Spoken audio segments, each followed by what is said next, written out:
एक middle class housewife माहिर माशियात भी होती है। उसे मालूम होता है कि किस काम की मद में कितना अमाउंट रखना है। अस्सलामुअलैकुम, welcome back to my channel simple life solution. तो कैसी है मेरी यूट्यूब फैमिली?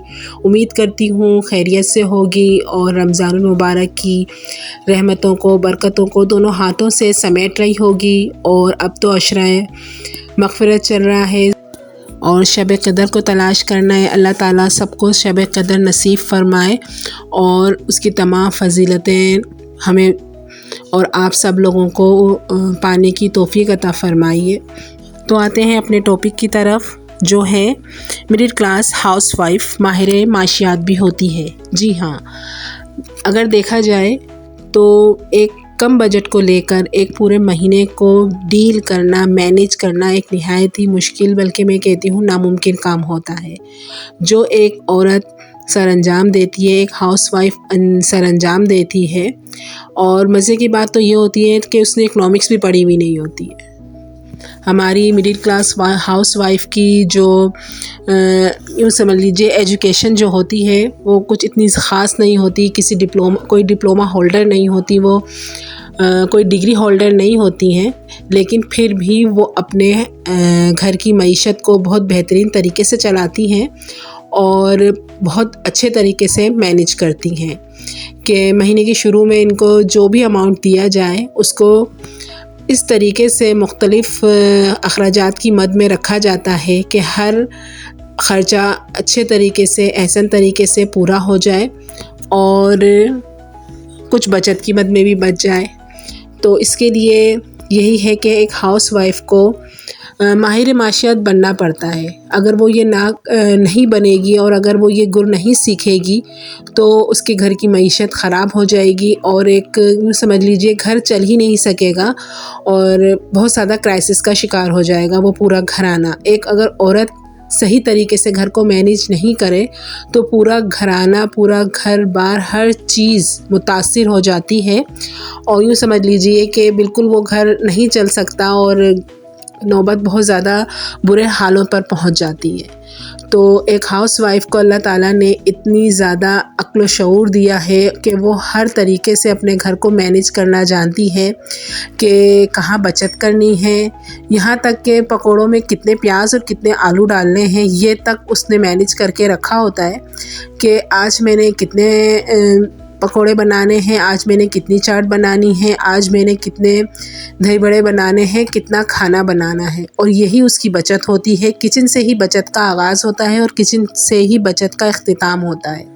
किचन एक ऐसी चीज़ है जिसके ऊपर हमारी मिडिल क्लास आमदनी का यूँ समझ लीजिए 80% लग जाता है, क्योंकि उसके अंदर हमारे पूरे घर की ग्रोसरी होती है और मेहमानों का आना जाना भी लगा रहता है और उसी से ही हम थोड़ी बहुत बचत भी निकालते हैं, क्योंकि अखराजात इतने ज़्यादा होते हैं, आमदनी इतनी कम होती है कि अगर हम किचन के सही तरीके से मैनेज करके नहीं चले और बर्बादी मचा दें तो फिर तो बहुत ज़्यादा मसाइल क्रिएट हो जाएंगे। तो इसके लिए मेरी आपको एक बेहतरीन टिप्स यही है कि अपनी ग्रोसरी की लिस्ट बनाइए, अपनी अखराजात की लिस्ट बनाइए और आप किन किन तरीक़ों से बचत कर सकती हैं उसकी लिस्ट भी बनाइए। जी हाँ, ये लिस्ट निहायत ज़रूरी है कि हम किस तरीके से और कौन कौन सी जो शोबे हैं उसके अंदर हम बचत कर सकते हैं।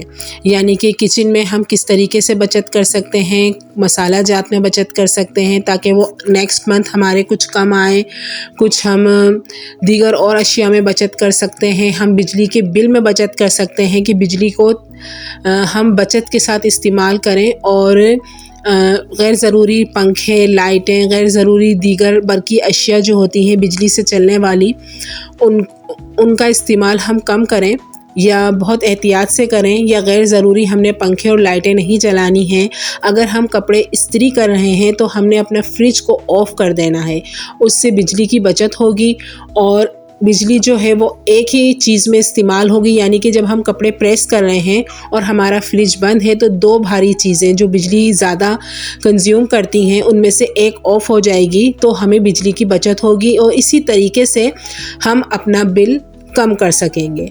ये होती है एक समझदार हाउसवाइफ जो अपने तरीक़ों से, खामोश तरीक़ों से अपने घर को चलाती है और अपने बिजली के बिलों में, गैस के बिलों में कम करने की कोशिश करती है उन्हें। इसी तरीके से गैस के बिल भी अब वो वाला दौर तो रहा नहीं है जो 200, 250, 150 रुपये बिल आते थे। अब तो गैस के बिल भी हज़ारों में आते हैं। तो उसके लिए मेरी आपको यही एडवाइस है कि इस तरीके से आप गैस को इस्तेमाल करें कि गैस कम से कम इस्तेमाल हो, कि कुकर यूज़ कर लें आप। जिन बहनों को कुकर इस्तेमाल करना आता है वो कुकर इस्तेमाल करें, या अगर आप छोले बॉयल कर रही हैं तो उसके साथ आप आलू वगैरह भी डाल दें तो वो भी साथ के साथ बॉयल हो जाएंगे।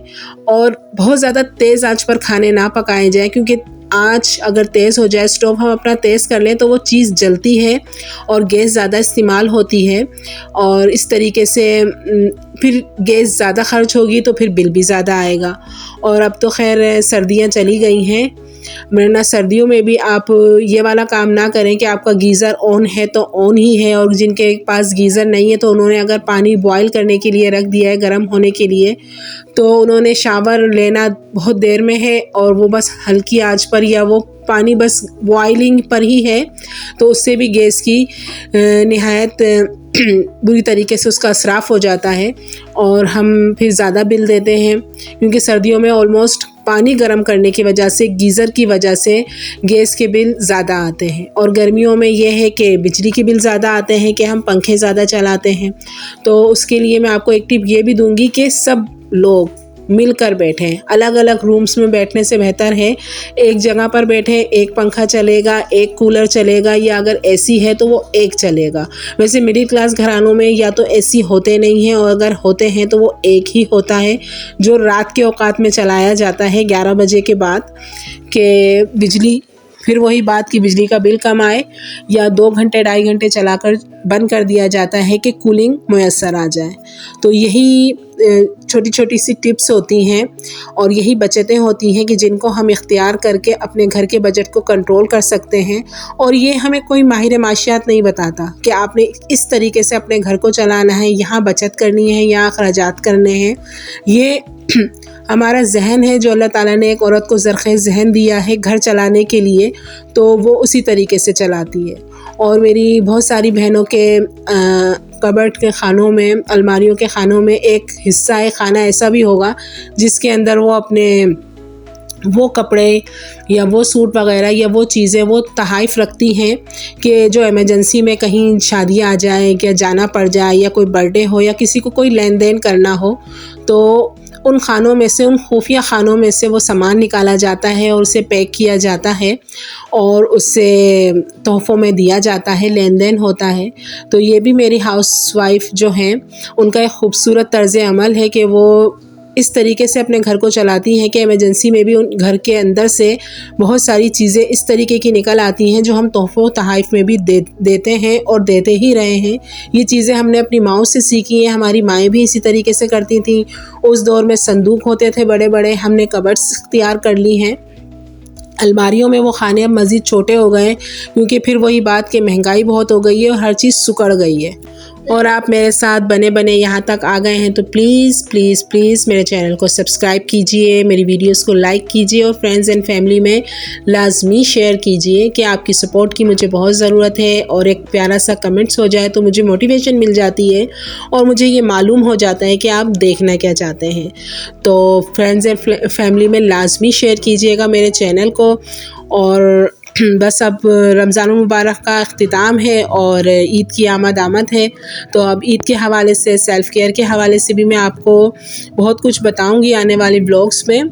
और अब तक के लिए इतना ही। अपनी बहन को इजाज़त दीजिए इस दुआ के साथ कि अल्लाह ताला सबको अपने हिफ्ज़ मान में रखे और रमज़ान की तमाम खैर व बरकत, तमाम हाजात जो हमने रमज़ान में अल्लाह ताला से मांगी हैं, खामोशी से चुपके सबकी दिली मुरादें अल्लाह ताला पूरी करे।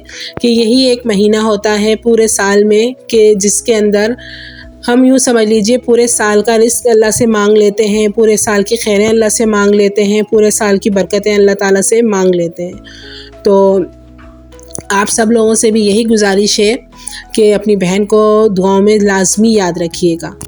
और बस रमज़ान मुबारक के साथ साथ अपनी सेल्फ़ केयर का भी ख्याल रखिए और अपनी हेल्थ का भी ख्याल रखिए कि ये ख्याल बहुत ज़रूरी है, क्योंकि हमने ईद पर भी तो अच्छा लगना है, हमने ईद पर भी तो वैसी ही तैयारियां करनी है। चलिए जी, अल्लाह निगहबान।